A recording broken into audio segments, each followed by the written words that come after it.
आता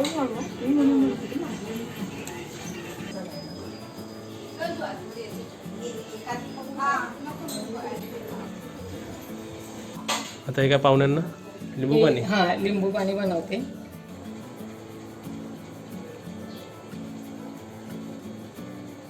नमस्ते. नमस्ते, माझं नाव श्यामल जाधव आणि मी आज स्पेशल बनवते ती मोदक बनवते.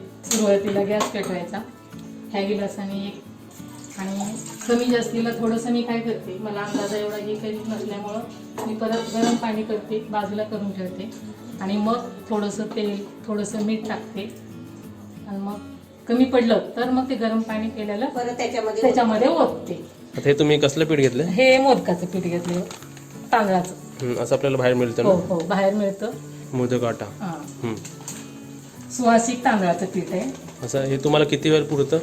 मी एकदाच 1.5 किलो आणून ठेवते, मग मी वर्षभर मग दोन्ही मिक्स करते, फक्त हेच नाही करत. हे आणि काय मिक्स करायचं? आपले तांदूळ, साधे तांदूळ असतात ना आपल्या घरातले, हे एवढंच घेतलंय तर ते पण तितकंच घेणार मी. तांदळाचं पीठ आहे ना हे? हो, साधे तांदळाचं पीठ. हे सुवासिक तांदळाचं पीठ, आंब्या मोहरचं वगैरे असतं ना डिमार्टला.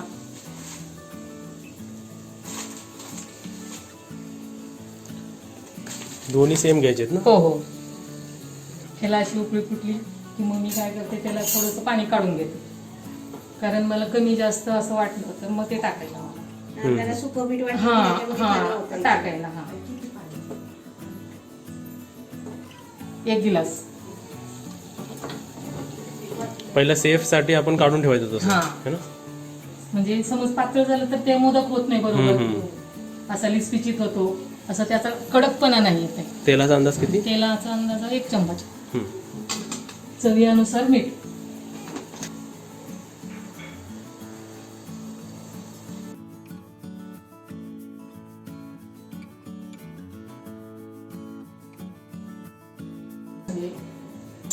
थोडस टाकू शकते मी गरम पाणी काढलं की. हा, म्हणजे आपण जे वेगळं काढलं ते नंतर हा, टाकायचं टाकू शकतो. लागेल तेवढं. हे बघा, असं करून थोडंफार म्हणजे आपलं सुकं वाटलं हे, तर असं हा, टाकायचं. आणि नंतर पण ह्याच गरम पाण्यानं मळायचं, गार पाणी मळायला घ्यायचं नाही. आता पिठाला वाफ आली हा, वाफ आली पिठाला. आणखीन 2 मिनिटं ठेवते, म्हणजे कसं उकडते वेळेस त्याला कडकपणा येतो. गॅस चालू चालू आहे आहे. बारीक. आता मी ह्याचा गॅस बंद करते, मग खोबरं किसून घेते.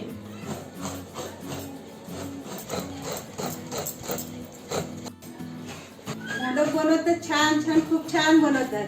आणि आम्ही तर त्यांना आधी सांगतो, संकष्टी आहे, तुम्ही जास्त मोदक बनवा, जास्त बनवा. आमचे पोरं लई कौतुक करतात, आमच्यासाठी स्पेशल मोदक द्या म्हणून. थोडं तूप गरम होऊ द्यायचं. आता बोल टाकते.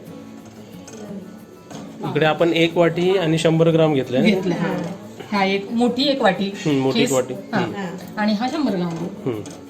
गुळाचा पाक झाला. ते खोबऱ्याचं खीस मी आता याच्यामध्ये टाकते. हलवून घ्यायचे थोडंसं, हे घट्ट होईपर्यंत, म्हणजे जास्त पण घट्ट नाही.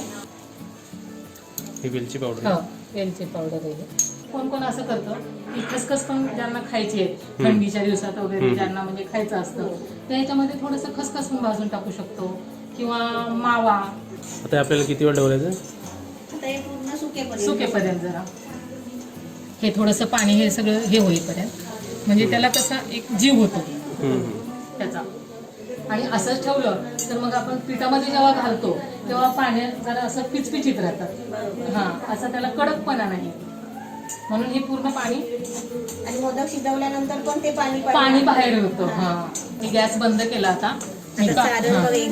एक जीव झाला, आणि ह्याचा कलर पण कसा ब्राऊन आलाय बघ, सुंदर. हे गरम पाणी आहे तेच यूज करणार मी, जे काढलं होतं ना मी तेच पाणी यूज करणार. आणि ही एक आहे, तेल टाकल्यामुळे हा फायदा होतो की टोपाला जास्त चिटकत नाही. जेव्हा आपण पीठ उकडून घेतो ना, तेव्हा आपण तेल नाही टाकलं तर हे टोपाला खूप असं हे होतं, आणि जास्त वेळ आपण गॅसवर ठेवलं तर टोप असं पीठ पण करपतं आणि मोदकाच्या पिठाचा वास येतो. बरोबर, ही टिप झाली याच्यात. हा, मी हे पीठ मळते, आपण उकडून जरी घेतलं तरी त्याच्यात गाठी राहतात. हो, गाठी राहतात. हा, आणि एक जीव व्हायला लागतो. एक जीव व्हायला लागतं. त्यासाठी ह्याला पाणी लावून, जे गरम पाणी मी काढलं होतं अगोदर तेच लावून मळते मी तिथे. अशा हे असं नाही पाहिजे, जे गाठी गाठी आहेत ना ते नाही पाहिजे, त्याचा एक जीव झाला पाहिजे. मऊ झाला पाहिजे. हां, असं पीठ झालं पाहिजे हे. मळून मळून असं मऊ होतं.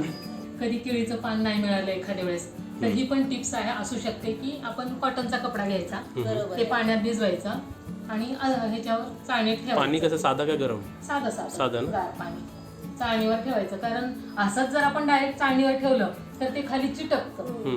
ठेव, हे असं पाणी लावायचं, गार पाणीच.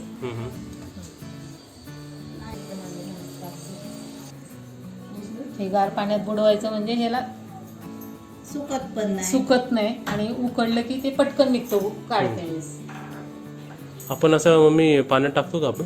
नाही पाण्यात नाही टाकत. नाही ना? नाही. म्हणजे बघा असं वेगवेगळ्या माणसांकडून आपल्याला काहीतरी पद्धत वेगळी असते ना प्रत्येकाची. आम्ही नाही असं म्हणजे हे मी पहिल्यांदा बघितलं आता. हां. मला ही कसं म्हणजे तशीच ठेवली 1-2 वेळा तर चिटक म्हणजे असं काढते वेळेस खालचं खाली किंवा जरा एखादं थोडंसं टोपा निघालेला तसं मग ही आयडिया करून बघितली तर मग ते निघालं नव्हतं त्यावेळेस. कढई ठेवली, 1 गिलास पाणी टाकला, त्याच्यामध्ये लिंबू टाकला का तर ती कढई काळी नाही व्हावी म्हणून. मग हे मोदकाचं ह्याच्यावर ठेवलं. आता आपल्याला किती वेळ ठेवायचं आहे? 20 मिनिटं ठेवायचं. तर 20 मिनिटानंतर आपले मोदक रेडी हो, होतील. रेडी होते. तर इकडे आपले 20 मिनिटं झाली आहेत. हां. हे आपले मोदक झाले थोडं ना नरम झाली ना. हां. आता हे झालेत असे मोदक, तर गॅस बंद करून 5 मिनिटं वाफवण्यासाठी मी ठेवते याला. हे घ्या मोदक, टेस्ट करा. रेडी झाले हो. एक घे मम्मी. आता तुम्ही सर्वांनी टेस्ट करा. हे घे. खूप भारी आहे. काकीचे मोदक छानच असतात. अगो, ये समृद्धी घे तुला. आता आपण यांची रेसिपी बघितली ना. हां, आता आपण यांची किचन बघूया. किचनमध्ये काय कसं अरेंज केलं. सर्वात आधी तर यांच्या भरण्या मस्त अरेंज केल्या. तर काय काय ठेवलं सांगा जरा. तुरीची डाळ आहे, पहिली तुरीची डाळ आहे का? हो. दुसरी चण्याची डाळ आहे, तिसरी मुगाची डाळ आहे, चौथी आहे ते उडदाची डाळ आहे व्हाईटवाली, आणि 5वी मसुरीची डाळ, आणि परत ते तुरीची कणेर आहे, आणि तो साबुदाणा, त्याच्यानंतर मूग आहे, त्याच्यानंतर चवळी आहे, आणि तिथं पण मूगच आहे त्या पिशवी. ही चाय पावडर, साखर. शेल्फ एकदम छान वाटतं तुमचं ते. आणि सर्व काचेचे भरणे आहेत ना ते. आणि आपली तेलाची कितली. पितांबरी हो. पण रस वगैरे घेता ना. नाही, हातानेच. म्हणजे ते बघा एकदम लखलखतात ते. पाण्याने घातलं कोणतं सुक्या नाही, पाण्याने घासते. झाडं कसली? ही आहे मरीन प्लांट आहे, हे बांबूचं आहे, आणि तुळस ही आहे नागवेलीचं. खायचे पण हा.